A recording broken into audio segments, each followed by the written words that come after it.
Welcome back to our final anniversary episode for Knit a Spell, where we have our extremely special guest, Theresa Reed, the Tarot Lady, joining us this week. Yay! Yay! Light from Lantern presents Knit a Spell. I'm Magical Maker Katie Rempe. And I'm the Maker of Magic, James Devine. Join us as we stitch together the symbiotic relationship between crafting and the craft. Welcome, Theresa. Woo-woo. Hey, thank you both so much for having me here. Any excuse to talk to you all, I'm down and I'm ready. Well, quick introduction for any of you who don't know Theresa Reed, the Tarot Lady. Theresa Reed has been a full-time tarot card reader for 30 years, probably over 30 years. She's the author of many books, including Tarot, No Questions Asked, Mastering the Art of Intuitive Reading, the Tarot Coloring Book, a fabulous book, Astrology for Real Life, a no BS guide for the astro-curious, and co-author with Shaheen Miro of Tarot for Troubled Times, and a couple of forthcoming books, Create Your Own Tarot Cards, a step-by-step guide for designing unique and personalized tarot deck, and Twist Your Fate, Manifest Success with Astrology and Tarot. You can follow Theresa on Instagram at The Tarot Lady. I came to know Theresa Reed mostly through my friend, Madame Pamita, who raved about this tarot lady on Instagram. And then I started watching her regular morning tarot transits and tangents. You watch it once or twice, you're totally hooked. Oh, yeah. Theresa's real, no BS, full of love, especially. Also, there's a goat. Theresa, welcome to our podcast, Knit a Spell. We're so glad you're here. Yes, it's an honor. That was quite the intro. And Benny the goat is not here right now. So What? He's on location, probably. Yeah, he busy. was in California last weekend. He just got back. He's jet lagged. He's goat. napping. That goat, yes, this goat gets around. Theresa's Patreon, completely amazing. Whatever's going on in the news or in political things or movie stars, in your email box, suddenly the chart appears with an analysis of what's going on. And it's just when you're thinking about it. Thank you. And, this morning I went back and looked at the Elon Musk thing after he acquired Twitter. And the synopsis, the astrological thing that we wrote about there in Patreon predicted pretty much almost exactly how it was going to go down. Ooh. So I love political astrology. It's one of my passions, and it's something I only do over on there. I don't do it publicly because a lot of people aren't interested in that. But I know people on Patreon are very interested in it. So, and super affordable. Like, that's what's so great. You provide so much value on your Patreon for just even the basic level. It's marvelous. If you're interested in learning a little bit about astrology, you explain because of this and because of that, there is this. And I think that that's what's so great is you're teaching as you're reading the chart. Mm-hmm. Right on. Well, that's the best way to learn. It's the same way with tarot. If you're looking at a card of the day, some people are like, well, aren't card of the days kind of redundant? I'm like, that's how you learn. That's the point. It's coming into your face every day. That is how you get it ingrained. That it's like speaking a language. Tarot and astrology are languages. And what is the best way to learn? To immerse in it. Yeah. If that's the only, really, frankly, that's the only way to learn. That's how I learned tarot and astrology, immersing in it, being in it every day of my life, looking at all those charts, looking at those cards every single day. And I've been doing that now for over 40 years. 40 years. That's the secret to anything you want to do well, right? I mean, knitting was the same thing. I remember the first time I picked up a knitting pattern, I looked at it and was like, what the hell does any of this even mean? Like, this isn't instructions. This is a different language. It's just like anything. Even after years, you can still learn more. And what I really like about your writing in particular is it is very easy to swallow, very understandable, great references. Like, that for me is always something that makes putting those connections easier. And plus they're workbooks. I love a workbook. Love them. Can't recommend them more highly. So how did you get started? Our society doesn't teach tarot in kindergarten. Yeah. Not yet. Or astrology. So how did you find or discover the metaphysical world or the spiritual world? Well, I grew up in a rural area with farm folks. My parents were both straight off the farm and eighth grade educated. And for people who are straight off the farm and have very little formal education, well, how do you navigate the world? Well, a lot of it's by intuition. My family is also very Catholic, so there's also a lot of Catholic superstition in the family. So I would say that environment, growing up in that, really kind of left me open for things that were metaphysical. Now, I will say also, I'm not a religious person. I never have been. Even very young, it was just not my thing. But I remember being really interested in certain aspects of, why do you pray to that saint? Why are we doing this? Why are we doing that? I wanted to know things. I wanted to understand myself. I wanted to understand how the world worked. And I remember also at an early age being very, very drawn to witchy things. Now, back in the day, my mother used to get the National Enquirer. And in the National Enquirer, I swear, this is my early indoctrination. There was this big full-page ad for a book called The Magic Power of Witchcraft. Ooh. And you can still see the ad. Go look for it. And I remember when we got that Enquirer, of course I read the trashy stuff too, but I would pore over that ad, and I was fascinated with the idea of making a money magnet or doing this or doing that. So that stuff also got in my head early on. And the way I came into all of this turning into astrology and tarot was when I was in high school. Now, when I was in high school, my big thing was music. It still kind of is. And I ended up becoming friends with this gal who was a fellow misfit. I never fit in that small town. I was an oddball. I had a lot of very progressive, different ideas at a very early age. And she was also kind of a misfit. So we used to kind of see each other in the hallway, and we were fascinated with each other because we stood out like a sore thumb. And one day, one of my friends said, I'm with this girl in history class, and I think you need to meet her because I think you'd like her. And she described two little things. I said, I know who that is. I want to meet her. And we met. We became best friends. We were both Geminis. Became best friends from that point forward. Kind of ditched the other girl. And anyhow, her mother was an astrologer. Her mother did astrology. She was a pianist. She was a psychologist.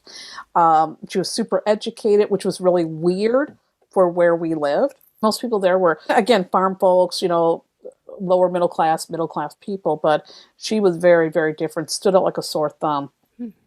And so she offered to do my astrology chart. I'm like, oh, yeah, sure. I've heard about, the horoscopes. I read them in the green sheet, which was a newspaper thing we had here in Wisconsin. So she did my chart, and I remember saying, wow, this makes a lot more sense than anything my parents are telling me. Wow. Naturally, I needed to learn all about astrology, and I applied my enthusiasm for astrology, the same enthusiasm I have for music. And I'm like, I'm going to get my hands on this stuff. And, it was one of these times we went to the mall, which wasn't something we did very often. But we went to the mall, and there was a bookstore called Walden Books. They don't exist anymore. I remember them. Yeah, you remember them? Yeah, a lot of us do. They've been gone for a long time. And I was never one of those girls who would go to the mall and enjoy clothes shopping. I don't care about that. For me, bookstore, record store, bookstore, record store. That's all I care about, still to this day. And so I went to the bookstore to get an astrology book. And I remember it like it was yesterday. I can still visualize exactly where it was in the store and exactly where the tarot deck was. And I'm looking, and I saw the Marseilles tarot deck. I'm like, oh, I've seen that in the movies. I've seen that in this witchy stuff. And so it was really completely like, boom, on impulse, I bought that deck. And I remember taking it home and, unwrapping it. It had cellophane around it. And it came with a little white book and laying those cards out. I'm like, what is this? I need to know. And one of the things I found, because I'm a very visual person, is the cards spoke to me pretty quickly. Even though I started with the Marseilles, the most difficult deck of all, it spoke to me. I picked up on it very, very quickly, without a mentor, without a teacher. There weren't a lot of good books back then. And the next time we went to the mall, I went back in that bookstore and I saw a Rider-Waite-Smith deck, and I'm like, boom, you're going home too. And that deck, of course, is very visual. So for visual people, it clicked in even further. And I've had a tarot deck in my hands ever since that time, And that's been, again, over 40 years. And the cool thing is when my friend's mother passed away, I inherited her coveted astrology book, the one I was never able to find anywhere. It's mine. It's wrapped in a plastic bag with all of her writing and marking in it. It is one of my big treasures. It sits next to my Joan Crawford advice book, which is another one of my big treasures. I love Joan Crawford. That's hysterical. Wow. So that's how it started in a nutshell. It's really growing up in an environment that was a little bit open to mystical things and having the good fortune of connecting with this person and her mother, and then being in that bookstore and seeing it and just saying, I'm taking this home. I feel it. I'm going to go with my gut. So was the tarot and the astrology kind of, you were studying them both at the same time? Because, I mean, you're known as the tarot lady. Why aren't you known as the astrology lady? Because the thing is, they work I use them very different. Well, I shouldn't say I use them very differently, but I became known more for tarot because I think tarot is really good at down and dirty and fast information. Yeah. And so I think it's ultimately a great tool for Geminis. I took to it like a, duck to water. And when I do readings, the information comes like a ticker tape. It is rapid. It spills through me, and it really works with that intuitive side of my personality. And astrology, I use astrology every damn day of my life. I use astrology every single day, and I follow astrology very carefully. And astrology really appeals to my analytical side. The reason why I became known for the tarot lady is I was doing these down and dirty tarot readings in bars and stuff back in the day. And doing an astrology chart requires you got to lay the chart out, you got to study the angles, and I can do that, but when it comes to working with humans, it's like, no, we're going to go fast and dirty, and you're going to get so much information, you're going to be blown away. Yes. Oh my God. So it's our 1-year anniversary for Knit a Spell.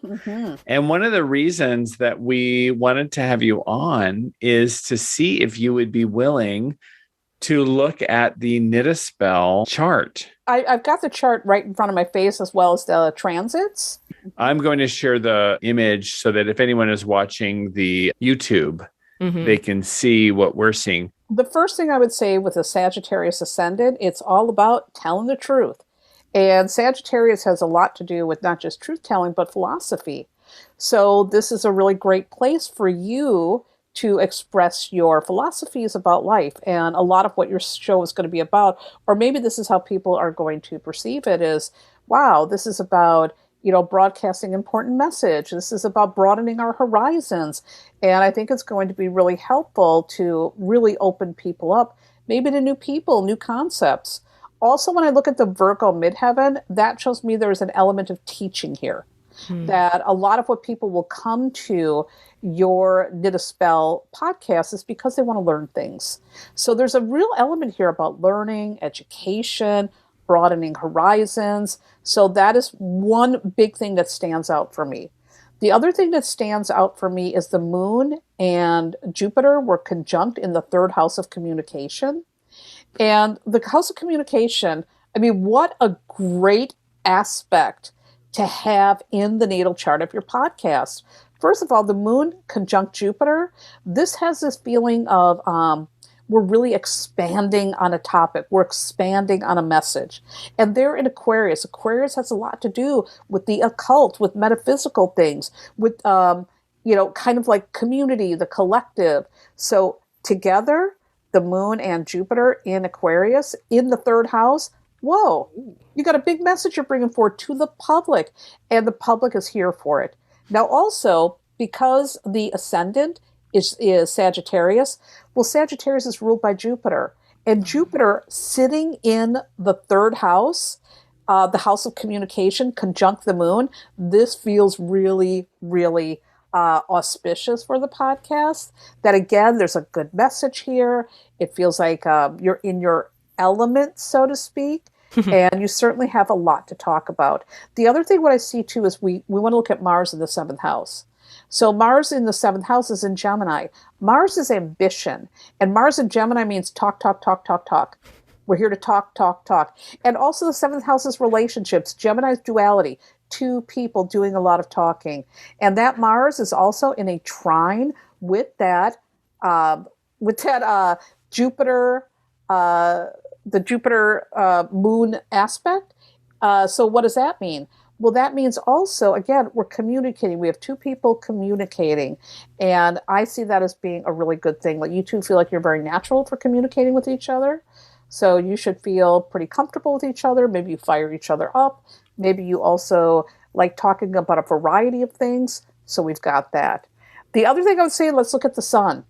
There's a lot going on with that sun. I mean, the sun is in the 4th house of home and domestic affairs.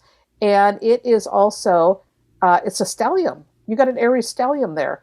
And an Aries stellium in the 4th house, there's something very new. There's something very different. This is telling me that you're going far from home, or you're doing something different than home base.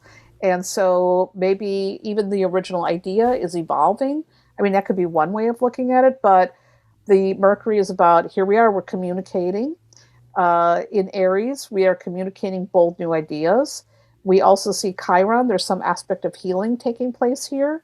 The sun is a lot of expression, and we're expressing, again, new ideas. We're blazing trails. And Venus, there's a lot of lovey-dovey energy here as well. So it really does feel like you two are at home with each other. And there's something about the podcast that has a good root. But whenever it's Aries, I always see Aries as, but we're blazing a trail. We're not going back to the usual home base. We're doing something different. It's kind of like, if I had to describe this, you've got a home and you've got a family, and it's like, yeah, I love my family, but I'm still going to go off and do my own thing, and I'm going to be the first in the family to do this, this, this, and this. So that would be maybe a way I would interpret that. So in a nutshell, there's a lot of cool stuff going on here. Amazing. Wow. I'm like blown away by so much accuracy in all of that. I mean, especially with the duality parts, 2 hosts, we talk about 2 topics that intertwine. We nailed it, Jim. Yeah, making and magic, that duality is so interesting. Yes. And we are a lot about teaching. Mm-hmm. I love when people can hear like how someone reads. Mm-hmm. I know you're not doing readings for the public.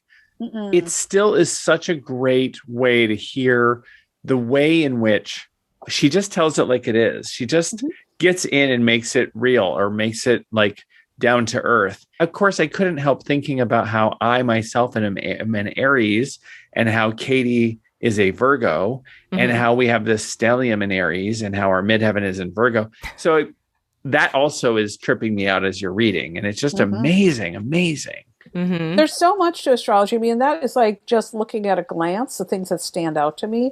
Astrology can take you down so many amazing rabbit holes, which I love, going down rabbit holes in astrology. I'm always studying different things about astrology. You never stop learning, ever, ever, ever. And I mean, even if we look at the current transits, what's happening for your podcast right now, you've got a massive stellium right now in that 3rd house.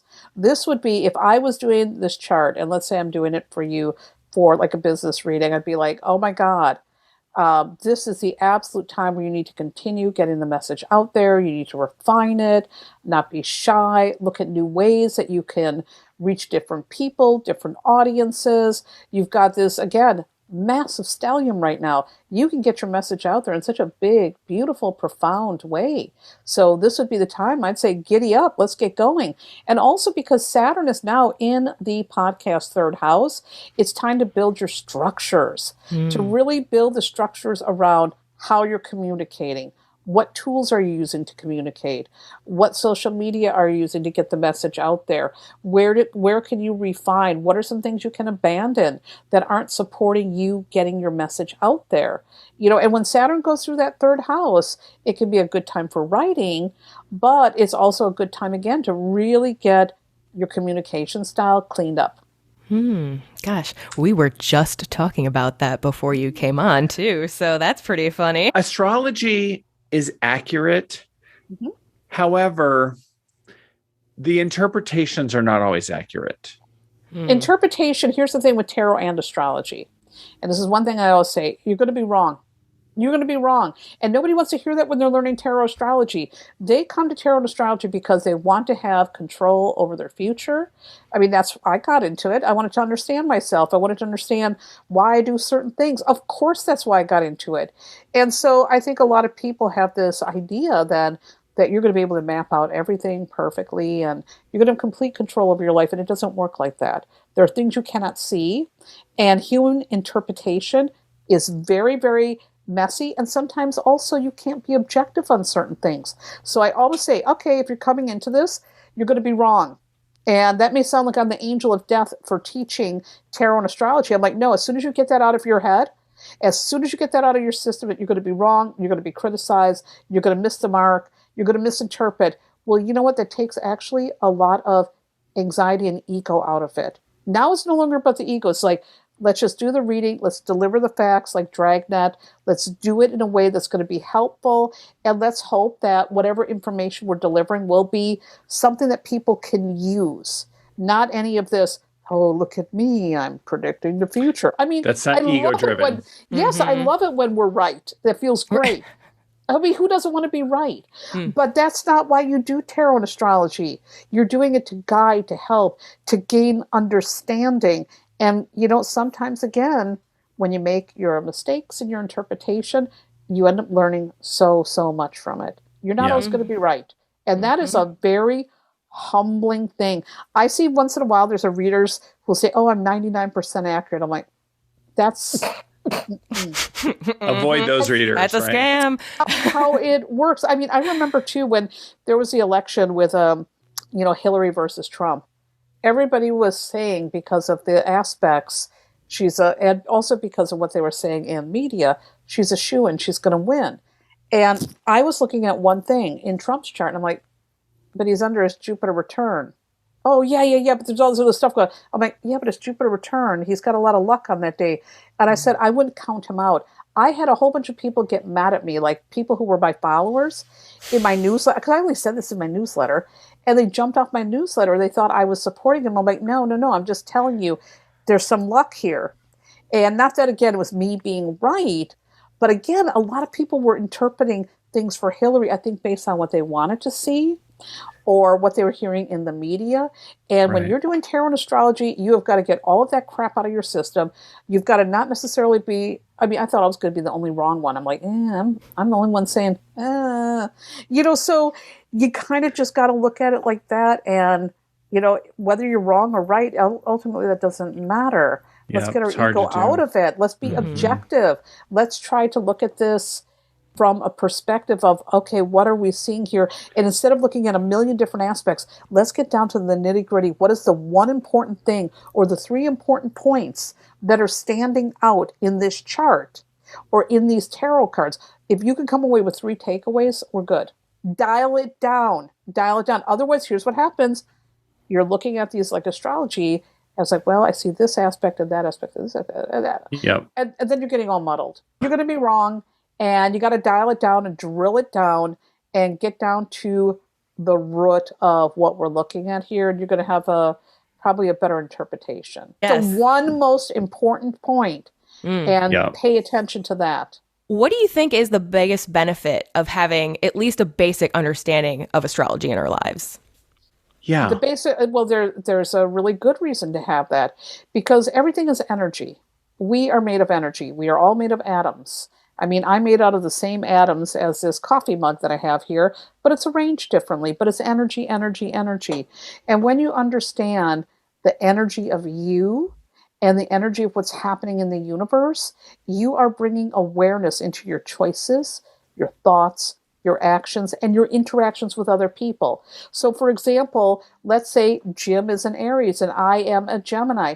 I know right away, okay, we're going to get along pretty damn good right from the jump. But then if I start looking at our moons, Jim, what's your moon in? Virgo. Oh, no. My moon is in Taurus. Oh, now his moon is in Taurus, mine is in Scorpio. They're opposing each other. And that tells me, okay, Jim is just as stubborn as I am. And so I know that if Jim and I lock horns, well, now I know that I need to step back. We've got to cool off. And that way we preserve our relationship. It's energy. It's about learning how to respect the people in your life and respect the energy. I know that when the planets are gnarly and when they're, acting maybe in a way that's not beneficial to me or just not beneficial in general, I lay low. I'm not going to say, oh, goody, the moon is squaring Mars. I think I'm going to go pick a fight with Katie. No, I'm not going to do that. I'm going to say, okay, this is a day that could be temperamental, which, by the way, we have some temperamental aspects later tonight. The moon is going to be conjunct Mars. And I was feeling kind of cranky today, y'all. I was feeling cranky. I was losing my temper. I spilled Listerine for the second time on my bathroom floor. And I was down here yelling. And I'm like, okay, remember tonight, that energy, you're already feeling that, tarot lady. Let's calm down. Let's eat that tiramisu in the fridge. Let's calm the hell down and get recentered because you got an interview soon. And I don't want to come to that interview with that energy. I want to be aware of energy. And I think a lot of people, they sleepwalk through life. They don't think about their words, their actions, how they treat other people. They don't think about the energy, what's operating around them. They don't think about what that decision's going to mean 10 years from now. And then they wonder, and this is the thing I always say, how did I get here? It's like that song by the Talking Heads. How did I get here? This is not my beautiful life. It's like, wait a minute. If you pay attention to energy and your choices, you're starting to live consciously. You can't control everything, though. People get sick. Things happen. And so we also have to keep that in the back of our heads. But astrology and tarot, for that matter, they really give us a roadmap. So at least we're not walking around in the dark or sleepwalking through life. We're conscious. We can't control everything, but that's why we have tiramisu in the fridge. Yes. Yes, that's why they made cheesecake, damn it. Yes. Oh, my God. Because without cheesecake and tiramisu, what is this life? What is it? How would the Golden Girls have handled it? Exactly. Well, let's all consider that question as we step into a quick break. And then we come back. We will talk tarot with, of course, the tarot lady. We'll be right back. Hey, Theresa, what do you have coming out as far as books? I've got 2 books coming your way in 2022. On May 1st, Create Your Own Tarot Cards is dropping. This is a joint venture between me and the artist Adrian Hawthorne of Panopause. It is a fun book that I wrote the intro. She wrote all the instructions on how to create your own cards, and there are 80 tear-out cards in the back that you can pull out and you can paint. It is a book for beginners, so it's for anybody. It's very easy to understand, nothing complicated. None of the artistic instructions are complicated either, so it's for all ages. It would make a great gift for those young people in your life too, who have that artsy interest and maybe an interest in tarot. The second book that's coming out is called Twist Your Fate: Manifest Success Through Astrology and Tarot. And this book is all about how I use tarot and astrology when I work with clients to talk about business, job, career, life purpose. And also, I really love to dispel the whole idea that you're born with a bad chart, you're not going to make it in the world. It's like, listen, we can't control everything, but with tarot and astrology, we can at least navigate things or find our way to a better life than the one maybe that we were born with. And I actually have one of those charts that's considered a quote-unquote bad chart. And I had a bad chart and I had a very hard start to my life, but I really became, through astrology, aware of how to show up as the best version of me and how to turn those quote-unquote weaknesses into strengths. And that's what it's all about. It's turning the weaknesses into strengths, but also looking at the good parts of your chart and amplifying the heck out of them. That book comes out when again? August 1st. Where can people go to find out more? Both books are available for pre-order right now on Barnes & Noble, Indie Books, Bookshop, Amazon, so you can get that there. You can also visit my website, thetarotlady.com, click on books, and you'll find the information about all my books. Order your books now, pre-order them. Don't miss any of the stuff that Theresa Reed, the Tarot Lady, has to offer you. Hey, Knit a Spell listeners, it's Katie. Are you interested in a new knitting pattern that will help you knit with intent? Well, then get ready, because the Self-Love Cowl has arrived and kits are available from UU Yarns. Whether you're knitting for self-love, abundant luck, healing comfort, joyous empowerment, or even robust romance, there's a colorway option for you. Go ahead and check out all of the options of this fun and interesting cowl that you can knit with intent to have a little magic worn around you at all times. It also makes a great gift. Whether you're knitting one for yourself, knitting one for a friend, or simply looking to learn more, you can do so by visiting lightfromlantern.com. Happy knitting, magical makers. And we're back. So, for round 2, I want to start off with a question. Let's talk about stalker cards. What does a stalker card mean to you? And do you have any that you find pop up? Stalker cards are cards that come up again and again and again and again. They're trying to get your damn attention. And, so often, again, we walk through life, we ignore things. Now, I'm somebody, I pay attention to omens. I pay attention to signs from the universe. I get musical oracles, all that stuff. And when there's a tarot card that's coming up again and again, I'm like, oh, what the hell's up with this? Let me see what is going on. I remember a time I kept getting the Eight of Cups. And the Eight of Cups, I'm like, I wonder what this could be. Travel, moving on, moving on. At that time, I was friends with somebody. I was very, very tight with this person. And I was helping them build a metaphysical store. And I asked about the friendship. And I remember getting that card again. I'm like, what is this telling me? This person seems pretty cool. They seem legit. And I even had a handwriting analysis person say, why are you friends with this person? And I'm like, well, they seem pretty cool.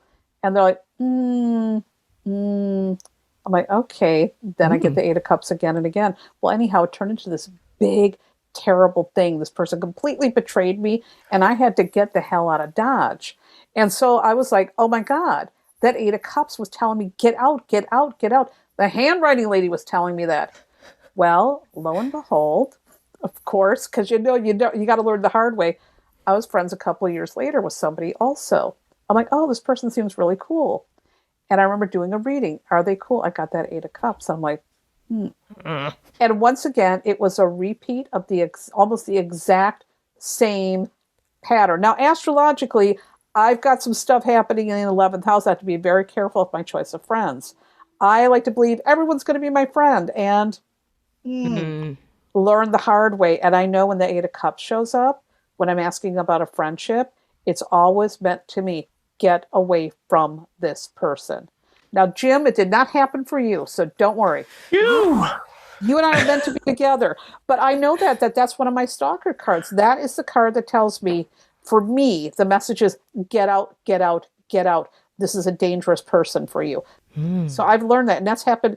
Those are just 2 examples, but it's happened for me on other occasions. So I've learned. What's your stalker card, Katie?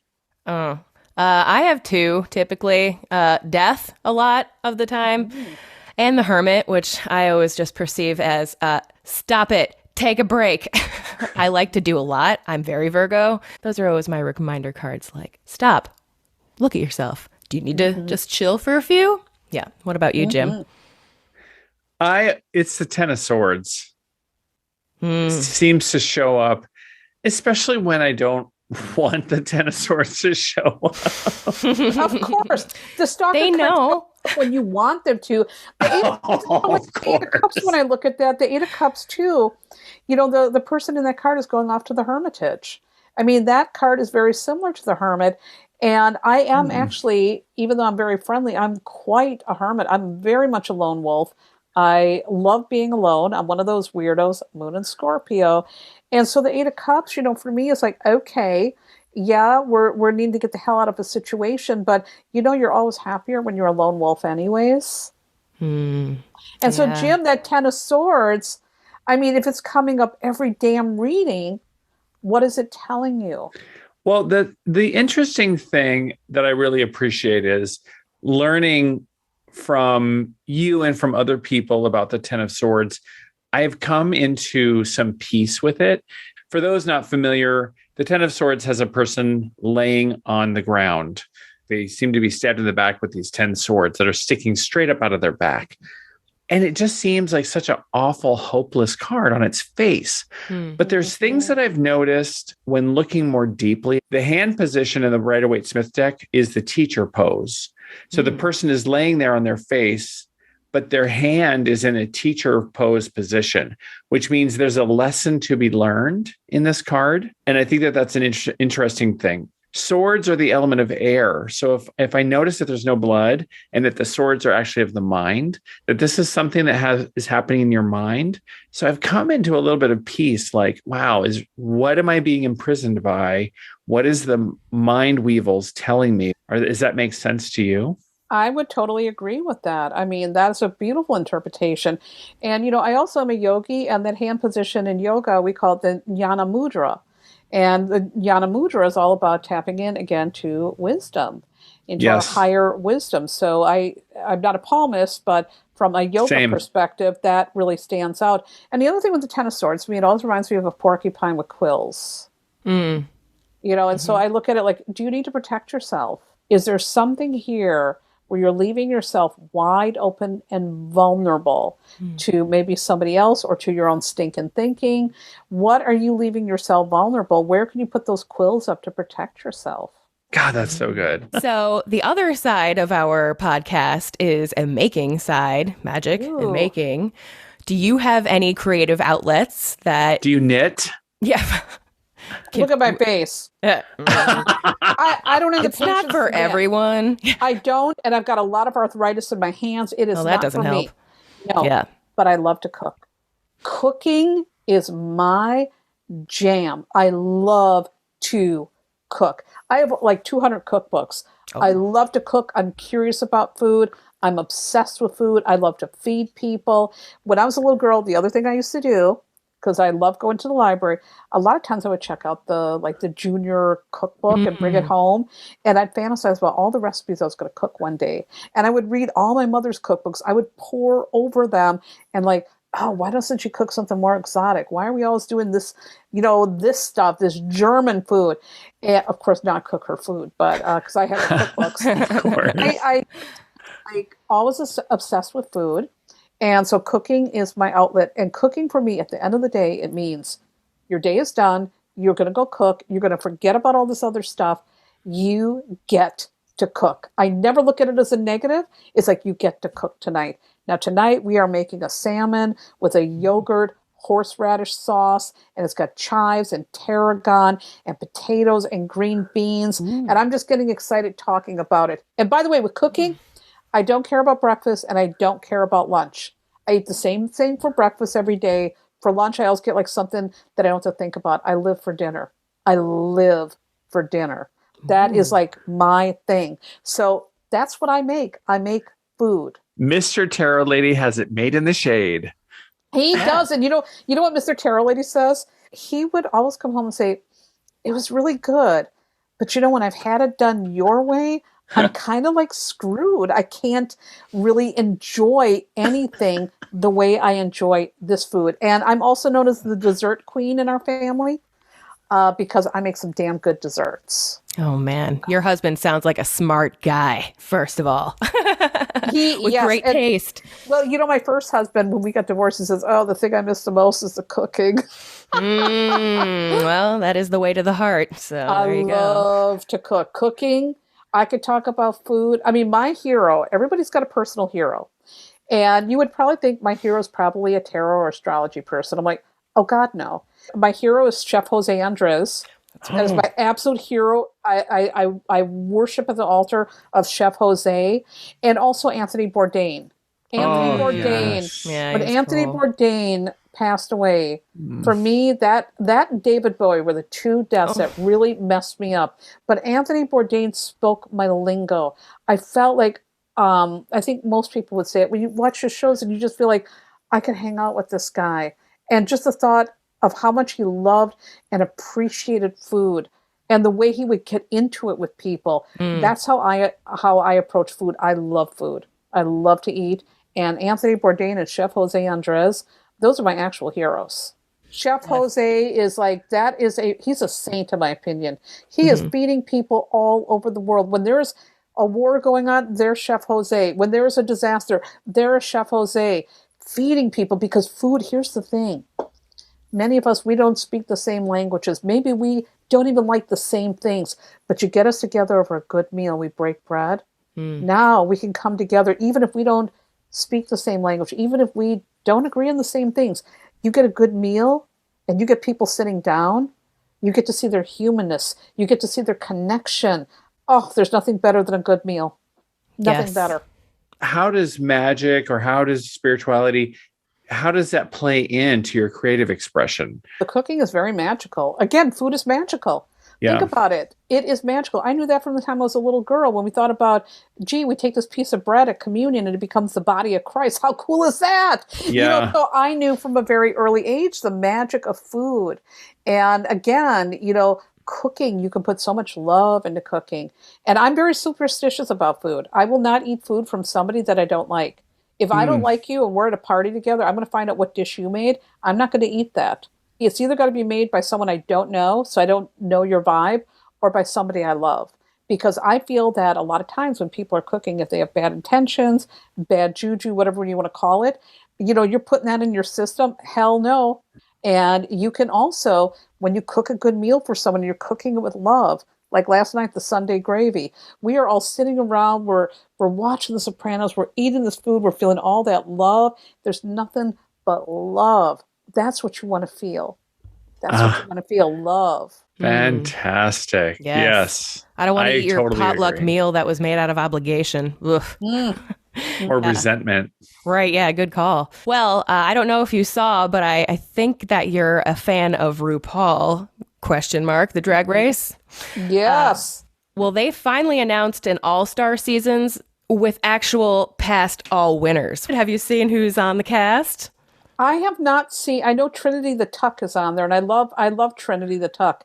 And by the way, congratulations, Willow Pill, for winning this season. I love Willow Pill. I want to adopt Willow Pill. Willow Pill, if you're up for adoption, call me.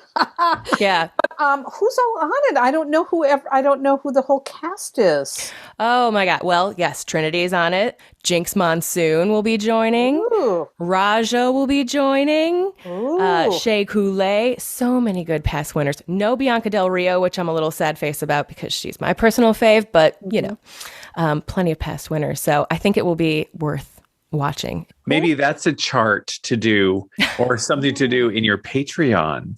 Oh, there you For go. fun. Wouldn't that be a fun little That thing? would be a great, fun thing to do because I certainly do love. First of all, I think RuPaul is amazing, and I love RuPaul's Drag Race because it's so inspirational. So I love them, but I don't know who the whole cast is. So, gee, I don't know. I do love Shea Coulee though. I would not be sad if Shea Coulee won. And also, for anyone who says they don't like Scorpios, RuPaul is a Scorpio, and RuPaul's fucking awesome. So I love Scorpios. Now you all know I am like the ambassador for Scorpios. Anytime someone speaks bad about a Scorpio, I'm like, what's wrong with you? Scorpios are awesome. They're intense. They're passionate. They're sexy. They're psychic. What is not to love about that? Here's something that I've noticed. This is a tangent.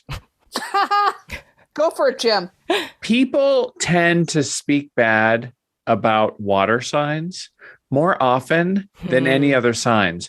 I think that's a manifestation of the fact that our society hates the element of water. Our society is not comfortable with emotions. It is not comfortable with generally the element of water. This is not because nature is imbalanced. It's because I think our society isn't comfortable with emotions. It tends to be especially water signs that get such a negative rap. yeah. Geminis get a negative rap too. It's considered one of the most hated signs. And I'm like, why would you hate a Gemini? We are talkative, we are chatty, we are funny, we are witty, we're smart. What is not to love about that? But people get their little prejudices for whatever reason. And, I'm just like, whatever, you just probably met a bad one time and assume they're all the same way. And it's not like that. Every sign can express the high vibe and the low vibe. Right. And sometimes maybe you caught somebody on a low vibe day. Don't assume that that's the way they are 24/7. And don't assume that means the same thing for all signs. Yeah, exactly. Aries can get a bad rap. Yeah, but Aries is sexy, so everybody kind of wants to be an Aries. first of all, you've got every sign in your chart. That's one thing also people don't realize, because all the signs are present on the outer rim of your astrology chart. Just because you don't have a planet in that house or in that sign doesn't mean it's not there. You got Capricorn in you. You've got Scorpio in you. You've got sexy Aries in you. We all got it. You have it in you. Let's wrap up with a tarot card pull. Just one card to see what perhaps the future holds for Jim and I here on Knit a Spell, or sort of like the theme for the year, perhaps. All right, let's go ahead and let's find a card for y'all. Thank you for doing this. I'm so excited for our 1-year anniversary. This is so much fun. Well, 1 year is a big anniversary. So let me put the deck back together. Ooh, Ace of Wands. You might blaze a new trail. There might be new ideas. There might be new directions. Something's going to change, and it's going to help you to grow. There's new fire, new passion. And I would say also, this last year has been very much an incubation year. Now you're getting ready to birth new things. I like the Ace of Wands. It's fiery. It's sexy. It's Aries energy. Yes. But really, when you see this card, it says, don't be afraid to make changes. You know, if you're feeling like you need some new directions, you can go with it this year. You can try new things. I love those horns. Nice. Oh my God. You can really, again, move forward in exciting new ways. So I don't know. I think there's some real good growth happening here for y'all. Oh my gosh. And new directions, maybe. If that was the card for this week, what would you say to them? Be on the lookout for opportunities and grab those opportunities. Don't be shy. Don't be hesitant. Don't hold back. Channel your inner Aries. Let's go, go, go. Let's go for it. I love it. Oh, Theresa, so much fun hanging out with you. You are always a wealth of knowledge. You're so generous with what you have. I think that's one of the signature things about you. I am so privileged to be around you. And next weekend, not this weekend, but next weekend, today's Wednesday, next weekend is Mother's Day weekend. I am excited to hang out with you in Chicago. This is going to be kind of a soft, not an official book launch, but it is kind of the official book launch of Create Your Own Tarot Cards. You can get a signed copy of Create Your Own Tarot Cards, the book. You can meet Theresa Reed in person. Everyone's wearing a mask at this event at the Panapaz Studio in Chicago. It's May 8th from 2 to 5, and it's free. There's no cost. And also, the Panapaz shop has a lot of other cool and cute things for sale, too. So if you like to shop for earrings and clothes and journals and all that stuff, she's got some neat stuff going on there. You no longer do readings for the public, of course. However, your Patreon, as we had said before, is full of useful information and teaching opportunities and all sorts of fun stuff. Could you go ahead and tell the folks a little bit more about that? Sure. Patreon is the place to connect with me. That is where I do Extended Card of the Day. I do a live event every month, Hot Dates. I do political astrology there. And if you are looking to learn about tarot business or astrology, I have different tiers where we teach those topics. There is a huge library of replays. So if you are new, there's lots of things you can go back to and listen to. So I do a lot there. Also, there's early sneak peeks at the monthly horoscopes too. So that is my place where I love to jam with my folks. And that is patreon.com/the tarot lady. I hope people join me there because I love to teach. And I love to share information. And this is also one of the platforms that's safe to do it on. And what about newsletters, social media, upcoming classes, that sort of thing? Sure. I do have a newsletter. It comes out twice a month. And you can sign up for free. It's free. And you can do that at thetarotlady.com. On social media, you can always find me at the handle, The Tarot Lady. I think the place that I'm going to be the most active on is going to always be through Patreon or probably, my morning lives as they are for right now. And as far as upcoming events, again, the thing with Panapaz for Create Your Own Tarot Cards, that's the thing that's coming up on May 8th. And any teaching and classes I do are usually 99% of the time on Patreon. I do have an astrology class for total beginners that's going to be dropping soon. That's outside of Patreon, but we haven't finalized everything. So I'm waiting to finalize the deal on that.